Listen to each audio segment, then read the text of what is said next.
We are now going to look into yet another interesting problem, which is a problem of characteristic impedance of a transmission line. So in this case what we are going to have is a strip, and we are going to approximate it using certain techniques, and we are going to find out what is the characteristic impedance of this strip. So let us start looking into the problem itself, and then we will discuss how we are going to solve it using the method of moments. Let us look into the problem. The problem is that of a pair of strips that are lying in a plane, and what we are assuming is the strip is infinitely long in one direction. So let us say this is strip 1 and this is strip 2, and it is infinitely long in this direction, and what we are interested is finding the characteristic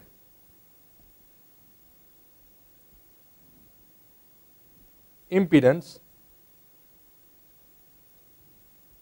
Z0 of this strip line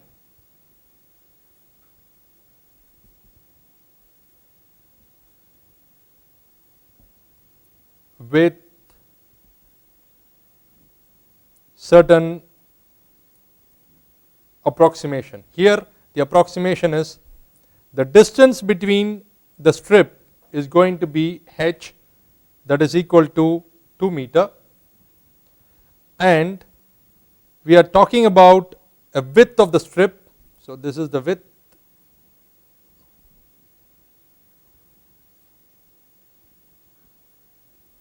this is the distance. The width of the strip is going to be equal to 5 meters, and we are assuming that the potential difference between them is going to be 2 volt. So potential difference between them is going to be 2 volt, and we are assuming there is a free space between them, epsilon equal to epsilon naught and mu is equal to mu naught.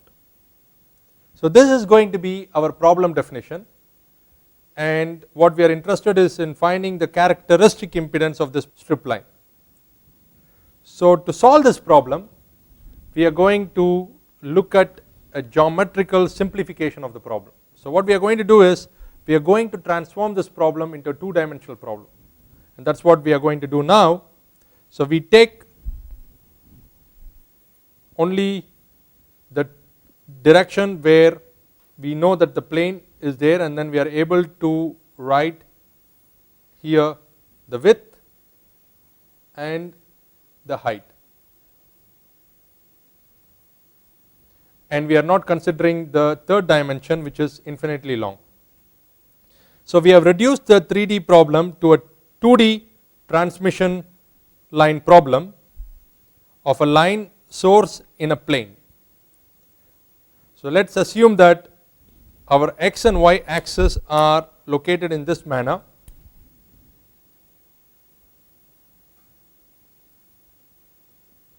This is my x, this is my y, and I am finding a way to discretize this particular line into finite number of pieces. So 1, 2, 3, 4, 5, 6, 7, so on and so forth, and similarly I do that also for the lower line,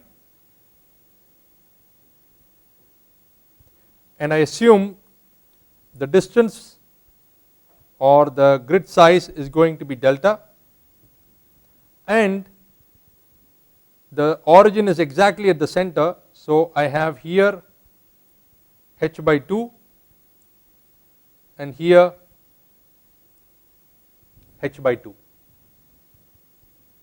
and now I am interested in knowing the impact at a point I because of a point source at j.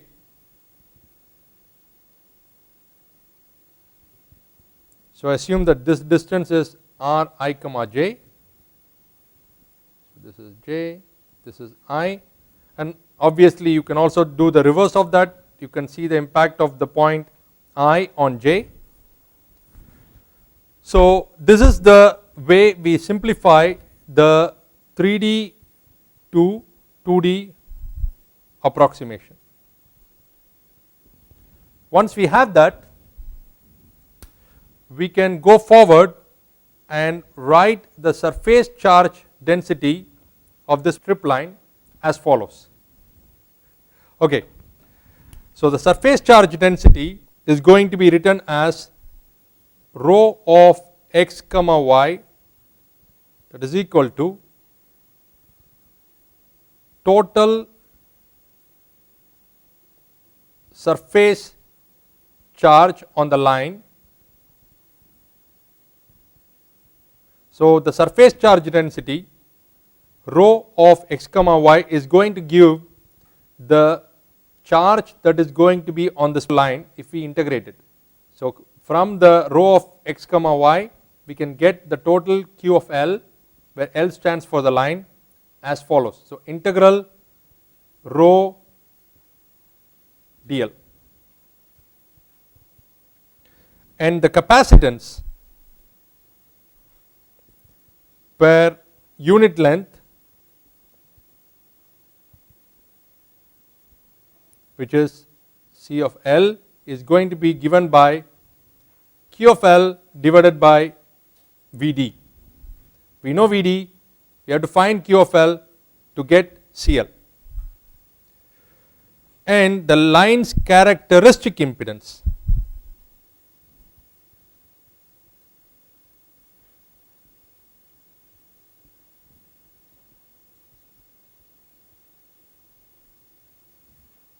is going to be given by Z0, which is equal to mu epsilon whole power 1 by 2 divided by C of L, which is nothing but 1 by V C of L, where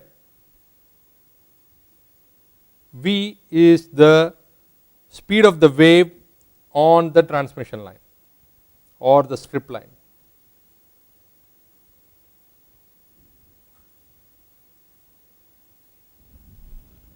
So this is going to be equal to Z0. So the way we are going to compute our characteristic impedance is going to be along this line of thought. So now we have to find the value of rho in order for us to get QL, and once you get QL, this is the pathway to get the characteristic impedance. So now let's focus on how do we compute rho of L. So let's start with the basic understanding what we have. So we have to find rho. For that we are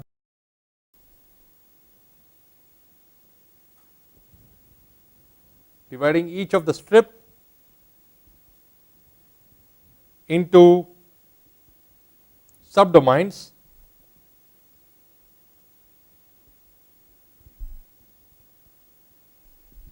with equal width, delta. So this is the width of the each of the element, and it goes from 1 to n for each strip.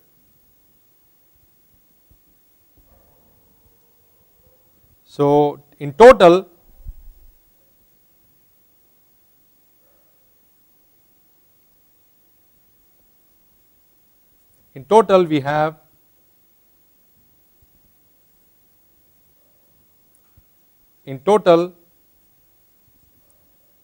we have n plus n, that is 2n subdomains.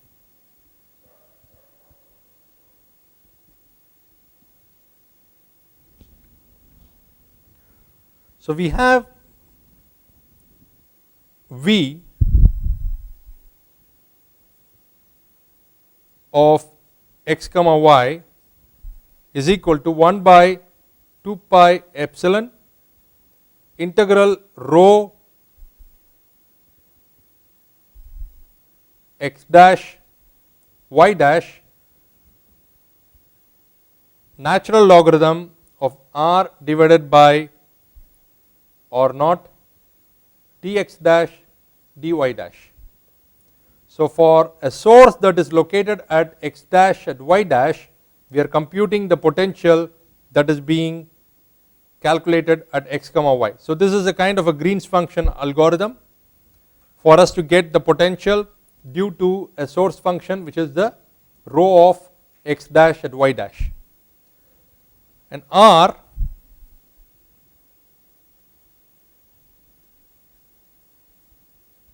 is equal to the distance between source and the field point.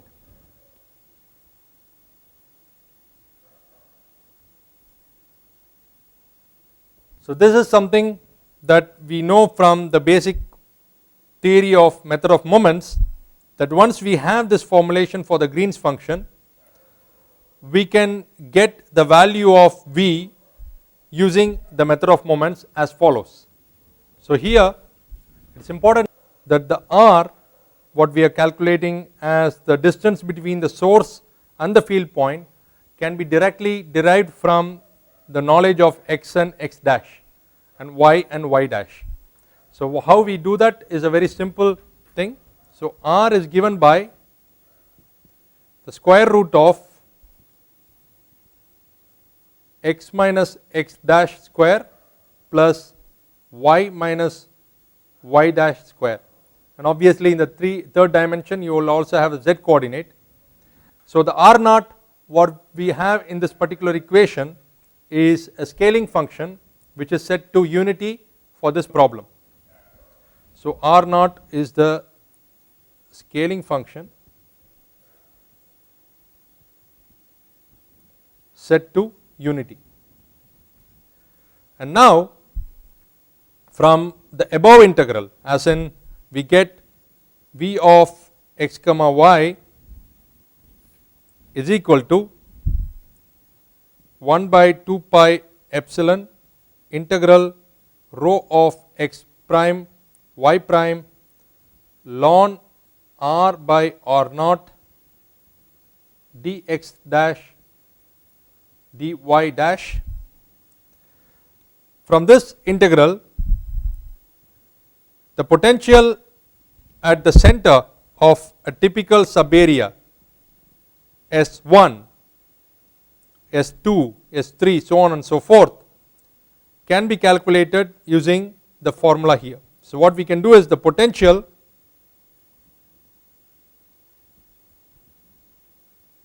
at center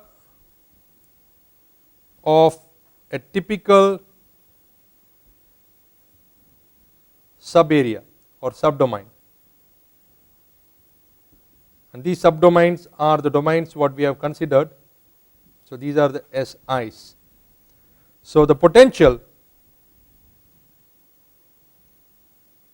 inside a subarea or subdomain SI is given by 1 by 2 pi epsilon summation of all the points. So j goes from 1 to n. Remember we have 2 strip lines, so we have each strip line with n subdomains, so we have 2 n subdomains in total, and rho of j integral ln of rij divided by r naught of dx. The variation is only in one direction, so we say dx prime. So this can be written in a simplified form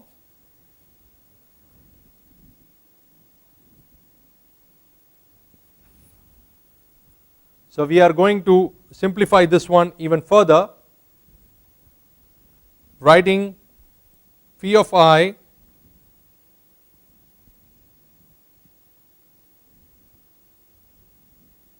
equal to sigma j equal to 1 to 2n aij rho j. So this one says that the potential at a point I due to the source at j, where aij is equal to 1 by 2 pi epsilon ln of the subdomain Rij divided by R naught dx prime. So the matrix form of this equation is written as follows, matrix form.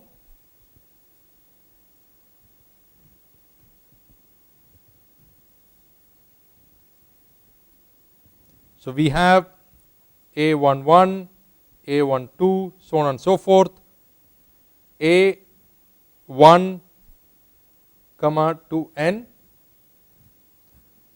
A21, so on and so forth, A to n comma 1 and A to n comma to n.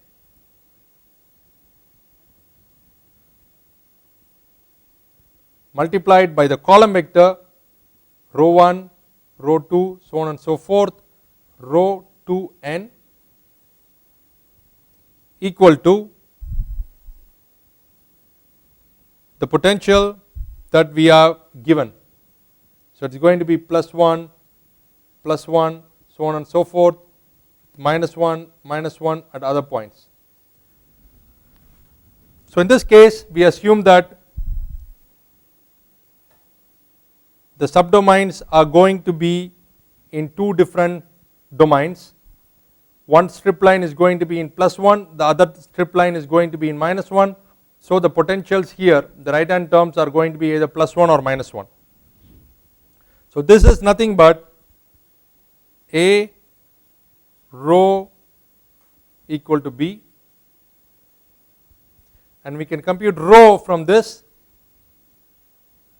by taking the inverse of A and multiplying it with B, and this will give us the value of CL as sigma j goes from 1 to n rho j del divided by Vd. So rho j del will be the value for the charge that we are interested in. So this is going to be Q, and Q divided by Vd will give you C of L. So this is the way in which we are going to proceed doing this problem. So now let us go into the Matlab code and look at the way we have structured this code and how we are going to solve the problem and how the accuracy is going to change and how the solution is converging. So let us look into the code to see how the numerical method is implemented for finding the characteristic impedance. So here we have specified certain parameters n. So this is going to be the number of points that I am going to have in the domain. If I have only 5 points, 10 points, 20 points, in other words the subdomains are going to be 5, 10, 20, 40, 80, so on and so forth. Obviously when I have 4 more subdomains I will be having more resolution. So I set certain parameters. So this CL is going to be the speed of light, and ER is going to be 1, epsilon naught is given here, H is given, W is given, and delta is going to be the width divided by the number of points. So that will give me the value of delta, and I am going to compute it step by step using the Matlab moment algorithm, what we have just discussed. And when we set up the matrix form, and we are going to invert the matrix form in the manner which is shown here, and this particular form is to invert the matrix. So I am using the internal Matlab function to invert matrix A, and finally I am displaying the result I have computed. So the code itself is a straightforward code. We will give this code for you to try it out yourself. So now we are going to run this code for various n, and ideally what we wanted to see is the convergence of characteristic impedance value that are computed with more number of points. So let's run it, and what we are going to display at the end of the code is the value of the characteristic impedance for various n. So let's run it. Add to path, and we can go and see here the result, and the result is showing certain convergence. When the value of n was 5, it was 96, the characteristic impedance, and when it goes to 10, it goes slightly higher value, and 20 even slightly higher value, and 40 onwards it's staying in the 98 zone. So we can see that even by doubling, tripling, and making 10 times the value compared to 20, the value is still in the 98 area. So that shows certain convergence. So what I would like to request you is to take this code and practice it for yourself, how the entire problem is structured, and how we can reduce a 3-dimensional problem into a 2-dimensional problem, and how we can easily solve it using a Matlab program like this. And the source of the code is also given below for you to try further problems and learn for yourself techniques that are being used for solving similar problems using method of moments. And we have covered the part of the physical problem definition, and we have also showed how the Matlab implementation is done. So with this, we'll stop the exercise on the method of moments, and I request you to practice it for yourself so as to get certain confidence in coding your own problems in using method of moments. Thank you.